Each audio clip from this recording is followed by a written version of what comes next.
大家好，我係蔡師傅。我見大家討論呢個薪酬同埋外勞咧就比較多啦。今集咧就介紹發展局嘅官網咧咁有關呢個建造業外勞嘅一個計劃啦。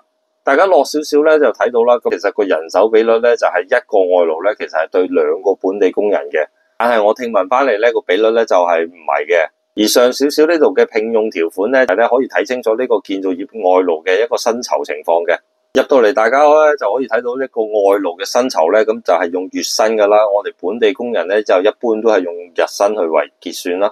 而外勞呢個月薪咧，仲係未扣呢個勞務公司嘅一個中介費嘅。有睇網上嘅影片咧，一個月咧係要扣1000幾百嘅一個介紹費嘅，有啲似我哋本地蛇頭嘅抽水啦。而落少少咧就係咧介紹呢個管工嘅，呢度咧就係一啲工程師啊或者助理管工等等嘅一個薪酬情況嚟嘅。咁我平均都見到有2萬幾至3萬蚊左右啦。大家見到呢個建造業外勞之後嘅價錢同我哋本地嘅相差又大唔大呢？今集咧就介紹咁多啦，拜拜。